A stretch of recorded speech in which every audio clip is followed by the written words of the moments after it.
Hello, everyone, and welcome to another live session with us here on Own Your Space and Venture Connectors. And joining me today is Dr. James Liddell. Dr. James Liddell is an integrated health care specialist, and he is an expert in integrating different disciplines of healthcare to ensure holistic healthcare solutions. With 25 years experience as a pharmacist, doctor of nutrition and complementary and alternative medicine healthcare practitioner, James believes lifestyle is ultimately the key to optimal health. A good nutritional foundation combined with sound emotional health and the fundamentals to what he calls the optimal health zone. Hello and welcome, James. How are you today? Hello, Romany, and thank you for this opportunity to talk on your platform today. Okay. So hello everyone out there. We're just doing a bit of an impromptu today because earlier on today, James and I were chatting about digestive problems and something that a lot of people can experience. And so we want to just have a discussion about your digestive tract because this is something that James is very, very clued up on. So, James, you see a lot of patients at your clinic with digestive disorders. What common symptoms can you relate to digestive problems? Thank you for the question, Romany. And common symptoms that I see on a daily basis is like stomach cramps, nausea, vomiting, bloating, and a general feeling of being unwell. Okay. And would you say, can you explain to us what an allergy is and what's the different types of allergies that you get? Yes, thank you. So an allergy is an adverse reaction to something that's normally harmless to the body. So you get two different kinds of allergy reactions, especially if we talk about food. It is the IgE reaction and the IgG reaction. And they have different symptoms and they look differently when we talk about food allergies. In what way do they look differently? So when we talk about IgG, that is what we call a delayed reaction, and people normally have to consume a lot of those foods. It can be different kinds of foods, and it can affect your whole body. People can also have withdrawal symptoms and cravings if it's IgG related. When it's IgE related, it normally pertains to one or two different food types, and the reaction is fairly immediately. Within 2 hours, your patient will have symptoms, and it will affect the skin, the airways, and the digestive system. Sorry, carry on. and to really get on top of the IgE allergies, you have to stay away from those kind of foods. And those kind of foods can also be fatal. So when you eat foods that you are IgE intolerant or allergic to, you can have anaphylaxis, your airways can close up, your lips can swell. So it is life-threatening. Where with IgG, it is not life-threatening. And it can take up to 72 hours, between 2 and 72 hours before the body can react. So the big problem with IgG is that sometimes you can hardly remember what you ate 72 hours ago. Okay, and when you say, because we were also talking about your digestive orders and some of the symptoms, and even now when you're talking about the IgG allergies and stuff, most of the symptoms that you can experience could be quite common. So what would be the best way to determine, you don't want to run to the doctor just for everything, but how would you determine then that you're really having this problem? Because stomach cramps and what was the other things that you mentioned? They're quite common, people can, yes. If I listen to those, I could say, well, I've got digestive problems. Okay, so let's just recap on IgE. It's a fairly quick reaction. You eat crayfish or peanuts, and your chest closes up and your lips swell up, and you feel you can't breathe. So that's life-threatening, and you have to attend it to immediately. So the skin is affected, the airways is affected, and of course the digestive system is affected, but you have immediate reactions. With IgG, it affects different cells. It can affect your airways, it can affect your skin, it can affect you neurologically, muscle and skeletal. So if we specifically go down and look at the different categories, if you look at skin, you can have a rash, you can have eczema, you can have itching, you can have hives. If we look at the airways, difficult to breathe, coughing and sneezing. And when we go to the muscles, aches and pains. And then we go to the endocrine system. People can, in the neurological system, people can feel dizzy. They can have migraines. So there is definitely a vast difference between IgE and IgG. So basically with IgG, it can affect your whole body. It's not a matter of life and death where you have to see the doctor immediately. Never like that. And often, people will have weight issues. They can't lose weight and they have sinus and postnasal drip. And they will come to you and they say, you know what, I've tried everything. I take antihistamine and cortisone and nasal sprays and then I'm a little bit better. But when I stop my medication, all my symptoms come back again. But with IgE, it is fatal. Your lips swell up. You have a terrible skin rash. You can't breathe. And I have to get to the hospital as soon as possible. I get that. I understand that. And the thing is, okay, so what I'm hearing is that, so we know about the one that's life-threatening. Let's focus on the one that's not life-threatening, because what I'm hearing is that one can have a lot of, so is that based on what you eat? What is it based that kind of makes it intolerant? Yeah. Because, like I'm saying, I mean, I listen to you, you say stomach aches, muscle pain, maybe dizziness, you got nose nasal drip. I mean, I've got all of those symptoms. Do I rush to the doctor now and say, hey, I've got a problem here?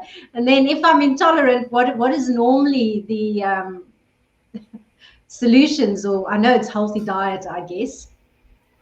Okay, so when patients come to me and I'm convinced that they have an IgG food intolerance, the best thing then to do is to do a blood test.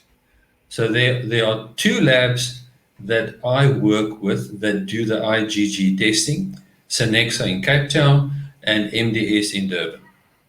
And they've got two panels. They can either do a panel of 90 foods or they can do a panel of 270 foods, and they very specifically test your blood with that kind of food. And then it will also grade your intolerance. So it can be a mild intolerance or more severe or like in the red zone and very serious.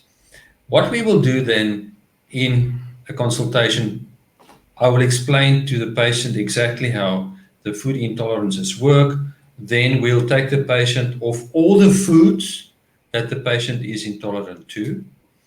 And then we'll bring the food types back into the patient's diet after a period of time. So let's say, for instance, soya is on a mild list. So then I will say, okay, let's cut soya for 1 month. And you come back and I will evaluate, and then we can decide whether you can bring soya back into the diet. If something is more severe, we might say, okay, let's do 3 months without that food type, then come back for a consultation and we will reevaluate. And then when something is like seriously intolerant, like wheat, gluten, cow's milk, I will then take the patient off those products for 1 year. And after 1 year, we'll start a process of reintroducing those foods. And you can't reintroduce all the foods at once. You do one food item for 2 days and you observe on the 3rd day, and then you try another food item for 2 days and you observe the 3rd day. But it is a slow process of bringing all those different foods back into the diet. So the big difference is with IgE, you stay away from the stuff that you are allergic to. And with IgG, you take the food out of the diet so that you can reduce the inflammation in the digestive tract, and you put back good bacteria, and we can talk a little bit about that later. And then as the inflammation reduces in the gut and the gut heals, then you slowly reintroduce the foods back into the diet depending on the severity of the intolerance. So heavy intolerant after a year, medium intolerant, let's say after 3 months, mildly intolerant after a month. Also, what I really like to do is to look at the stools, and we'll take a stool sample and send it to Sanexa, and they will very specifically look at the good bacteria, what good bacteria does the patient have, and what quantity. Then they will look at the bad bacteria, and then quantity. And then they will look at the good bacteria that the patient might not have at all.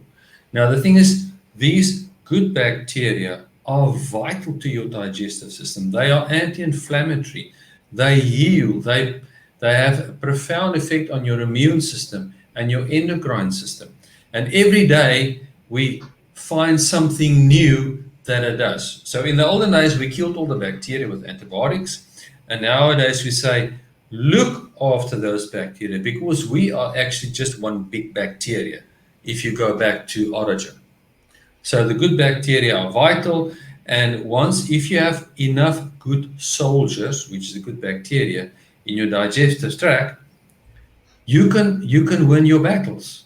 But if you don't have enough good bacteria in your gut, you're prone to diseases, you're prone to food intolerances, you're prone to depression, you're prone to hormone imbalances. So the good bacteria is vital to your health and control 80% of your immune system. Sure. What do you consider good bacteria? So what food types contribute to good bacteria? So when you talk about food types, certain food types you can classify as a prebiotic. So those will be the foods that the good bacteria live on. But when you talk about the good bacteria, we specifically talk about the bacteria that you will find in yogurt, for example. But now, if you are sick with food intolerances and leaky gut, the good bacteria that you will find in yogurt is not enough to conquer your problem, because your gut is in dysbiosis, a complete imbalance of good bacteria and bad bacteria, and you might also have candida and fungi and yeasts. So you really have to fix the gut to fix the rest. So when you see a patient with eczema, the eczema that you see, for example, on the hand, is a reflection of how the gut looks inside. So you can put a little bit of cortisone cream on the eczema. It will go away for a couple of days or even a month, and it might even look much better. But then you stop the cortisone treatment, and then the eczema comes back because you did not solve the problem. Patients with candida and eczema, you have to eradicate the candida. You have to heal the gut. You have to sort out the food intolerances. You have to replenish all the good bacteria there might not be, and those that you have little of, top that up, so that you can have a harmonious gut flora that serves you on your immune system and your endocrine system and your general well-being. Okay, that's very, very interesting. If you've got any questions out there about digestive systems and food allergies or things that you struggle with, you can please ask them. This is an impromptu that we've just set up quickly to have a discussion. So comment in the comment box below, and if we don't get back to you today, we will get back to you in the next few days. I'm sure James will help you there. And wow, that is quite something, because you're making me think now about maybe my digestive system is not that great, and maybe I need to get some a little bit more yogurt in my system. So what's some of the serious diseases, though, that relate to the IgG food intolerance? So when you have a food intolerance that you ignore, it will affect your immune system on the long run. And that's where a lot of the chronic diseases starts to develop. And Okay. if I can just highlight a few autoimmune diseases that's directly linked to long duration of ignored food intolerances. We talk about rheumatoid arthritis. We talk about MS. We talk about Crohn's disease. But a lot of chronic diseases start in the gut because we ignore the problem in the gut. So if you continuously ignore a problem, it will reduce your immunity and open the door for diseases. Mm. So you are what you eat. Okay, okay. I'm not sure I experience a lot of the symptoms, but I would definitely say I've got a bit of allergies, if I have to think about now what you're saying. And I can see how if you ignore a problem, it can definitely result or turn into a disease, just from looking at my own personal experiences and having, I think we've all been through a life where we've ignored our bodies quite a lot because we're so busy with our work and we're so busy with life. We tend to put things on the shelf and say, we'll get to it later, we'll look after ourselves later, and we end up not doing that because life happens and things just happen. So I think that's one of the challenges a lot of people face, and that we need to take a step back and say hello and revisit what our bodies look like. And I think food has also changed quite a bit. The food Yeah. is not the same as it was. And I've experienced, like you go to the shop and you look at the label and first of all, it's so fine print, I can't see it. I need a magnifying glass to read what's on the, the ingredients on the things. I mean, my husband and I did an exercise like that when we watched What the Health, I think it was, we watched, and it made us go and have a look at all the ingredients, and it's very, very eye-opening, some of the stuff that they put into the foods today. But it's also quite difficult with our lifestyles to always just, I think it is. That's me personally. I think it's quite difficult to sometimes go and read every label and try and assess what's in and out and around and about.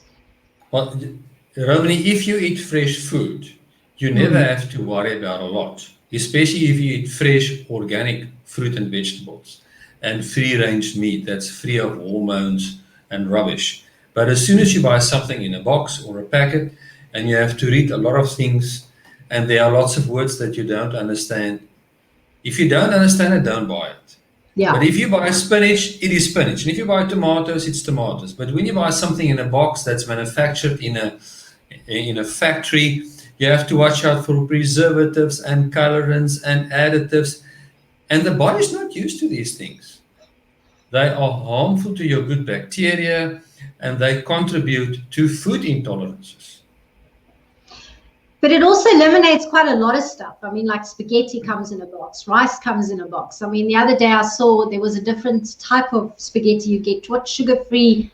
I think it was sugar-free or something, spaghetti. And I looked at this. I didn't buy it because on the basis that anything to me that says sugar-free raises red alarms, because I feel that they must have done something or stripped it even further to make it sugar-free. So I'm not convinced that's always the way to go. But yes, a lot of our food does come in a box. I mean, your breakfast cereals comes in a box, and I'm not convinced. I mean, sometimes they say it's good, but then another time I saw, oh my goodness, maybe they're not so good as what they make out to be. So it does become a bit challenging because you got to eat something with the veg. Yeah, well, if you buy rice in a packet or you buy your breakfast cereal in a box, it's not the end of the world, In most probably, if you buy puffed brown rice that I like to eat in the morning, it is just a bag with puffed brown rice that they take the brown rice and they heat it with hot air and it puffs, and that's my breakfast, and that's fine. What I do have against a lot of these breakfast cereals in boxes, they have a lot of added sugar. That's the problem that I have with it. Mm. And it's not just the sugar. You must remember that sugar has at least about 7 different ingredients that are not beneficial to your health. Bleach agents and herbicides and pesticides and lots of stuff that you don't need. So if you walk into a cane field and you eat raw cane sugar, I think it can be very healthy for you. If you eat white processed sugar, it's a different story. And the sugar will suppress your immune system and lots of other many side effects. So Sure. go slow on sugar. And if it's possible, eliminate sugar from your diet. And if you feel like having sugar, eat fruit. Sure. Okay. Well, that kind of brought me to the next question, which is what is the general advice that you can give public to daily eating habits? So one of them is eliminate sugar. Eliminate sugar. And I know, Roman, you say make it simple. So I've given it thought and I thought, please make it simple so that Romany also approve. Yeah, please. So how about starting your day with hot lemon water? That's like switching on the lights. Get the systems to turn on and start working. And then what about a breakfast with organic grains? You know, like rice or millet or oats, organic grains. Then snack in the day with organic nuts or seeds and have at least 2 to 3 fresh fruits a day, organic if it's possible. Eat 5 or more different kinds of vegetables a day. Drink good quality reverse osmosis water, 1.5 to 2 liters a day. When you buy food from the supermarket and it's wrapped in plastic, take it out of the plastic and put it in a glass container. And then, of course, no sugar, no processed food and preservatives. Rotate your food. I think if there's one thing that I would like people to take home today, and that's rotate your food, which means try your best to have 4 different breakfasts, and then you can start again, and 4 different luncheons, and then start again, and then 4 different dinners, and then start again, because repetitive eating can contribute to food intolerances. Okay, that's interesting. I didn't know that. I mean, we try and rotate our food eating every day, I must admit, but I didn't know that if you didn't rotate your food or if you eat the same thing all the time, that it actually can create food intolerances. That's really interesting. I just want to say one more thing. You know, if you buy rice and you'll see on the label it says no allergens. And I also have found out in my practice that even that is not true. Though rice is gluten-free, it's got an extremely low intolerance level. I had one patient in 20 years who had a rice intolerance. And I asked him, have you eaten a lot of rice in your lifetime? He says, James, as far as I can go back, I have eaten rice every single day of my life. So you can even be intolerant to rice, even though it says no allergens on the bag or the box if you buy it. Wow, that is interesting, and I'm not sure. Like, I love my rice. I also love rice, and I can eat rice every day, but try your best to work on a 4-day rotation cycle. Just try your best. Yes, so rotation is different foods every day. Okay, oh no, that I can do. Oh, that's. But just remember that the problem food, normally, gluten-containing grains that contain gluten, cow's milk, eggs, and peanuts. Those are like top of the list of your food intolerances. So, you know, especially those 4 categories, really try not to eat it every single day, but rather to rotate. Okay. Well, James, we've run out of time now, but thank you so much. That was really helpful advice. I'm definitely going to walk away and think, okay, I think I need to come for a test with James. Because I think I do suffer with some intolerances somewhere. I learned a lot today. So thank you everyone else for joining us. If you'd like to get a hold of James, we'll pop a link in the comment boxes below so that you can get a hold of James. And yes, thank you. Yes, sorry. Thank you, Walter. Thank you for that last one just before closing off. And thank you for sharing that. It's interesting and good advice. We appreciate that. And yes, thank you, James. And thank you for joining us. Thank you, Romany. Namaste. All the best. Bye-bye. All right. Thank you. And to everyone else out there, have a wonderful week further and enjoy whatever it is you are doing. Thank you for joining us. Bye.